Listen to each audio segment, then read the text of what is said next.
Yo, what is going on YouTube again? Sorry for a shitty movie poster for the display up there. We are here with another video, and we are here to talk about probably one of my favorite movies of 2021 now. And we have the 2021 American contemporary fantasy film directed and produced by Shawn Levy from a screenplay by Matt Lieberman and Zach Penn and a story by Lieberman. We have Free Guy, another very iconic movie that came out from Ryan Reynolds. It's obviously been a while since we've discussed a movie with the oh so charming Mr. Reynolds, but here we are, and we sort of get that same old gimmick we get with kind of like the Deadpool franchise, the same old type of character, the same old comedic flair, and I'm not opposed to it at all, because that's not just a gimmick, that's Hollywood history right there. You know, Ryan Reynolds almost made a career off of a character like that, and it's great to see it here. And Shawn Levy isn't a guy I've talked about too much on the channel, but man, does he have some films under his belt. He just did the Deadpool and Wolverine movie recently, he did Night at the Museum, he's done frickin' Why Him, one of my favorite, one of the most iconic comedy films I've ever seen. Still haven't talked about that on the channel, by the way. He even directed a Pink Panther film. The guy's insanely versatile. He deals with all genres. It's really good. And this may be my first Jodie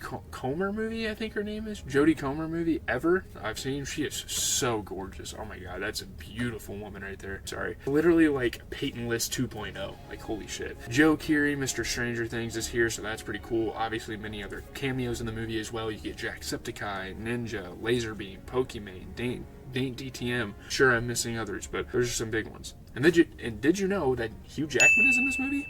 No? Well, let's get into it. So starting with the premise first is sort of what this movie is about. This movie follows a bank teller who is Ryan Reynolds' character, who discovers he's actually like a background NPC character in an open world video game. And if you're a gamer, you know what an NPC is, of course. The game is known as Free City, and the character's name is Guy because he's an NPC. They name him Guy. That's why the movie's called Free Guy. It mixes those kind of. So this is a game sort of actually designed just like GTA. I don't know that for a fact. I don't think Shawn Levy said anything about that, but it's basically GTA. Like the exact same type of thing, and like that whole franchise, where players kind of go into an online lobby, kill each other, they kill pedestrians, NPCs. So in the middle of all of this, all of these NPCs are kind of living the same lives every day. And obviously when you're a gamer, you don't really think of that. Like NPCs literally do the same shit every day in the game. And eventually Guy gets tired of that and decides to become the hero of his own story, one that he can rewrite himself. In a world where there's no limits, he's determined to save the day this way before it's too late, and maybe find a little romance with the coder who conceived him. There's honestly a lot going on in this movie. There's like a lawsuit between two young aspiring game devs and this gaming mogul company known as Tsunami. There's a love story between not just Guy and Millie, but also Millie and her deaf partner. You get a love triangle in here. You have to really watch it to get it. There are so many different plot lines that you have to kind of pay attention to. So will the NPCs finally be free like the game suggests? Will lawsuits be settled again? All these things you will have to find out for yourselves. Let's start off with the good of the movie. I mean, are you kidding me? This concept is insanely good, and probably one of the best concepts I've seen in a film in forever. And it mixes so many great movies to execute this concept. It's got the cheery kind of Lego movie, everything is awesome, I'm an NPC vibe. Guy is literally just like the character from the Lego movie. I cannot remember what that is. That like Eli or something? I can't remember the guy's name.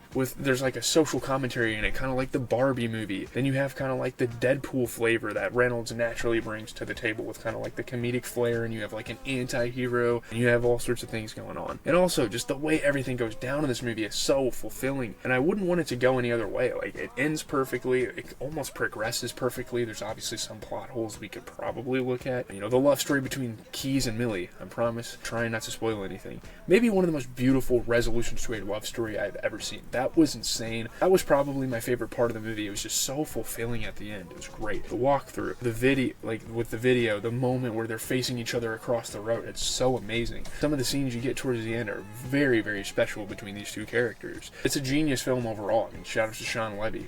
Great feat as a director. I don't know if this is the best movie he's made, but it's damn near up there. Like, holy shit, this is great. It's great satire. I mean, the production value, it's fucking amazing. The way they use the budget, the way they throw shit together, top of the line, top notch. They use all their resources very well, and it's a very well crafted, well made movie. You have the video game overlays with the glasses, all the interactive items on the ground, the insane action scenes, the Matrix-esque slow-mo shots, the John Wick-esque choreography in the fights. It's fucking awesome. Again, I feel like this movie genuinely takes everything good from both the action and satirical comedy movies that we have gotten over time and just blend them in and do it so well with such good balance. I'm not going to sit here and even say this is a perfect movie, but my god, they do a lot of things at a very high level, like compared to a lot of other movies we've seen recently. This is a very refreshing movie for me. You can just tell from the beginning that this film was well made. Another thing that I love about this movie is how in touch with the gaming world it is. Like all of the streamers and the content creator cameos, the terms, obviously some of them are pretty corny and some of them are pretty aged. Oh god, that sounds expensive.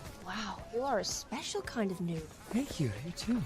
Turn around. But like the terms, the commentary on NPCs, like people hacking the servers, the inspiration of Free City from GTA 5, like how well they kind of emulated that and how accurate it is. It's great. It's awesome. I'm not sure if the streamers helped make the movie or they had people working on the movie that are hardcore gamers, but they got most of it, if not everything, right about gaming. Like, especially in that current state, like in 2021, you have like the pandemic going on, a lot of people are hopping on. It's great. It's a very self-aware movie. The cast is great. We sort of discussed that in the intro. Very enjoyable journey. It mixes family-friendly lightheartedness with cruel reality. It does everything in one. It just does everything. Like, I don't know. And also, perfect role for Ryan Reynolds, if I haven't mentioned that yet. Kind of like an idiotic, robotic NPC on the surface that is completely unaware of reality, kind of naive to the world. But then Ryan uses his comedic edge to deliver some hilarious lines, very funny moments, just utilizing, again, the naivete of the character, and it's great. Such a bright movie with the color palette, very visually pleasing. I'm not sure if this movie won any awards, but it definitely deserves a Best Picture. I mean, and at this point, just wrapping up the good, if you don't like this movie, I feel like you're genuinely the fun police. Like, I don't know. This movie's fucking great. Okay, getting into the bad, very similar to what we were talking about with, like, National Lampoon's Vacation. There is one thing that kind of holds this movie from being like damn near perfect. There's only really one thing that annoys me. That is Antoine's character. I really did not like the antagonist in this movie. It was not great. I say this a lot. I know villains in films are supposed to be annoying. I understand that you aren't supposed to necessarily like villains. And for the most part, you don't like villains because they're affecting the main character or characters you've kind of developed a connection with throughout like the movie, throughout the TV series. But like, see villains like Gus Fring, you see villains like the Joker, perhaps even like Jigsaw, like the Sinister villain, all these different villains in these TV shows and movies, and like clever badass villains, and you compare like a shitty, annoying, sassy little brat like Antoine that like doesn't know shit damn near about games, just gets carried by his team the whole time. It's sort of like, how can a movie like this ever stack up as one of the greatest movies ever made when the movies and shows that came before it have a way better antagonist, and antagonists play a very big part in movies like this. Like, it's a big fucking deal, and he's a fucking lame looking character. He's kind of like sassy. It's like, what the fuck? This may not seem like a huge deal, but I would say Antoine is about 30 to 40% of the movie in terms of its importance. So it's a big deal for me. You know, like, he is involved in this big ass lawsuit, which is like powering the movie. Like, that's one of the main storylines. And he's just, it's not that he's not an interesting character. It's just, he's super annoying, super over the top. Not a fan of his character. So getting into the okay, I don't even know if this is something I can blame the movie for. This could be on me. I was somewhat tired yesterday, and my sleep schedule sort of screwed over this break, but I legit fell asleep during the movie. Like, there were probably like 20 minutes probably in that third act that I fell asleep for. I sort of missed most of the third act, like between Antoine, Millie, Keys, and Guy, which kind of sucks because that's kind of what the movie was sort of building up towards, and I regret falling asleep. Like, I don't know what the fuck was happening that day, and it's not that bad, obviously, to miss that part, considering I kind of knew what to expect out of that sequence. It sucks. I wasn't 100% engaged with this film. It is such a good film, and that really speaks to how good this movie is. The fact I fell asleep for 20% of the movie, and I can, not 20%, maybe, I don't know, and still sit back and say that was an amazing fucking experience, that's really saying something. The build-up was fantastic, obviously, like, I was there for that. I don't know if the sequence was lame with the third act, or I was just exhausted. I don't know, was I getting fatigued by the movie? Who fucking knows? Just kind of getting to a second minor detail, there's obviously some moments where the movie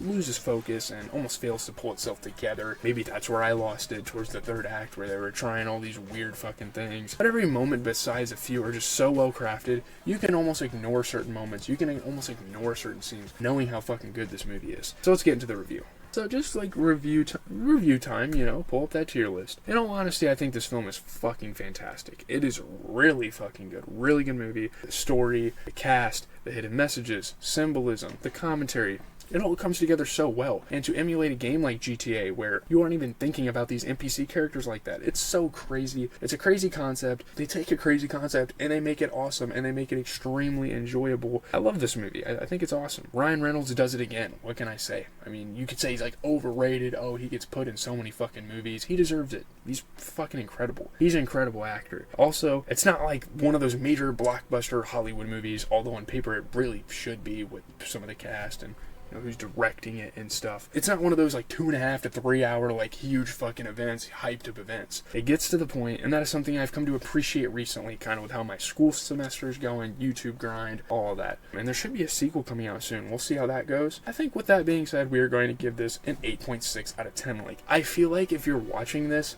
movie and you don't like it, I don't really know. Like, I'm not even a big sci-fi guy. Again, I keep stressing that to you guys. Like, I don't like sci-fi. I don't like fake shit. Obviously, I'm pretty much like in the gaming world very extensively. I stream on Twitch, GZTV Live on Twitch, all lowercase. Quick plug, but to not be that big of a sci-fi fan and still think this is probably one of the best movies we've watched on this channel in fucking months, probably, that says a lot. So with that being said, leave a like, comment, subscribe. I'm not sure what the next video idea is going to be. I kind of want to try to get another video going before I go back to school. Maybe we'll start the Penguin series. Maybe we'll start like Skyfall. There's definitely some TV shows for when sports are over that I'm kind of thinking about getting into. This video might be long. Like, I was pretty passionate about this thing. There's a lot to fucking talk about. So have a good rest of your day. I'm out, guys.